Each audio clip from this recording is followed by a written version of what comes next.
10वें अध्याय में विभूति योग का वर्णन है।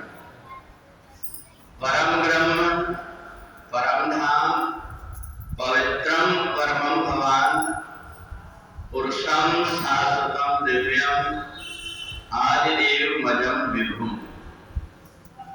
10वें अध्याय में परमात्मा का स्वरूप कैसा ये बताया गया है कि भगवान परम ब्रह्म, वो परमात्मा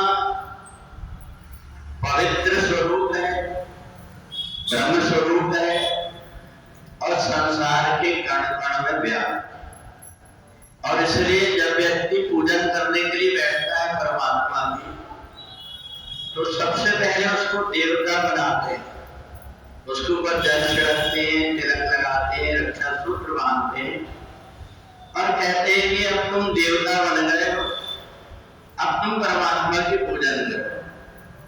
तो जब हम परमात्मा की पूजन करने बैठे तो हमारा मन शांत हो जाए, हमारे मन के अंदर कोई काम इच्छा उत्पन्न ना हो, कोई क्रोध उत्पन्न ना हो, कोई लोभ ना हो, और हम जैसे परमात्मा का स्वरूप है उसी रूप में शांत होकर के परमात्मा की आराधना करें।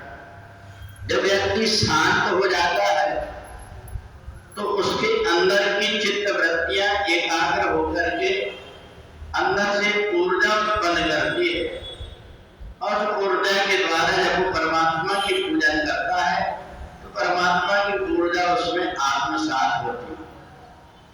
बहुत से व्यक्ति केवल हमें ये ऐसा करने के लिए इसलिए बताया गया कि हमारे कष्ट दूर हो जाएंगे, इसलिए नाना प्रकार के अपने इच्छा पूर्ति करने के लिए बहुत सारा प्रयत्न करता है। कहीं भगवान के ऊपर उड़दा के दाना डालता है, कहीं दिल्ली के दाना डालते हैं, कई लोग ऐसे जो कांच के टुकड़े लाकर के डालते होते हैं कि शीशा भगवान के ऊपर चढ़ाने से हमारे शरीर का रोग दूर होता है। और बताने वाले भी थोड़े भाले व्यक्तियों को भ्रमित कर देते हैं और जो परमात्मा के साथ नहीं करना चाहिए वो व्यवहार करने लगते हैं। परंतु 10वें अध्याय में परम ब्रह्म, परम धाम, पवित्रम परमं भवान, परमात्मा का जो स्वरूप है उसको याद करके व्यक्ति यदि परमात्मा की पूजन करता है तो परमात्मा की कृपा भी होती है। सारे देवता परेशान हो रहे हैं, हम भगवान को कहां पाए? भगवान शिव तीनों लोक के गुरु हैं, उन्होंने कहा परेशान मत हो, परमात्मा के लिए तुम शांत बैठ करके यहीं से पुकार करो, परमात्मा यही उत्पन्न है, यही प्रकट हो जाएंगे। और ऐसा ही हो, सारे देवता के सामने भगवान प्रकट। तो हमें धीरे धीरे करके अपने वृत्तियों को शांत जब हमने किए तो हर जगह पेड़ों की डालियों में, आकाश मंडल में, पर्वत में, पहाड़ों में, वृक्षों में, हर जगह वो परमात्मा की अनुभूति होने लगती है।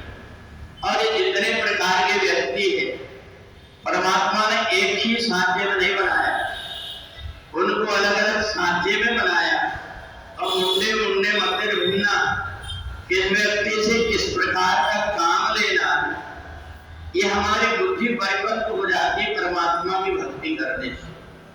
अगर कोई व्यक्ति ढोलक को ऐसे बजाना चाहे तो बजा नहीं पाता, उसको स्वर में लाने के लिए कभी ढीला करना पड़ता है, कभी टाइट करना पड़ता है। तो कई बार अलग अलग प्रकार के जो व्यक्ति हैं उनको समझाने के अलग अलग प्रकार के तरीके भी होते हैं।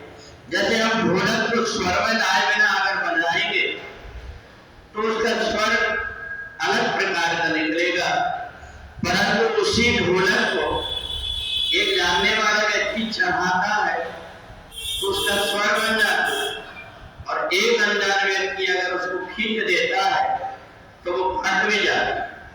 तो इसलिए हमारी जो बुद्धि है ये परमात्मा में भक्ति करने से परिपक्व हो जाए, हमारे मन के अंदर आवेश ना हो, हमारे मन के अंदर किसी प्रकार का लोभ ना हो, परमात्मा की भक्ति भक्ति वो करता है जाए न चाहिए कवम गजो तुम सन सहज सने। परमात्मा के प्रति जिसका स्नेह रहता उसके मन में इच्छा होगी कि मैं परमात्मा की क्या सेवा करूं।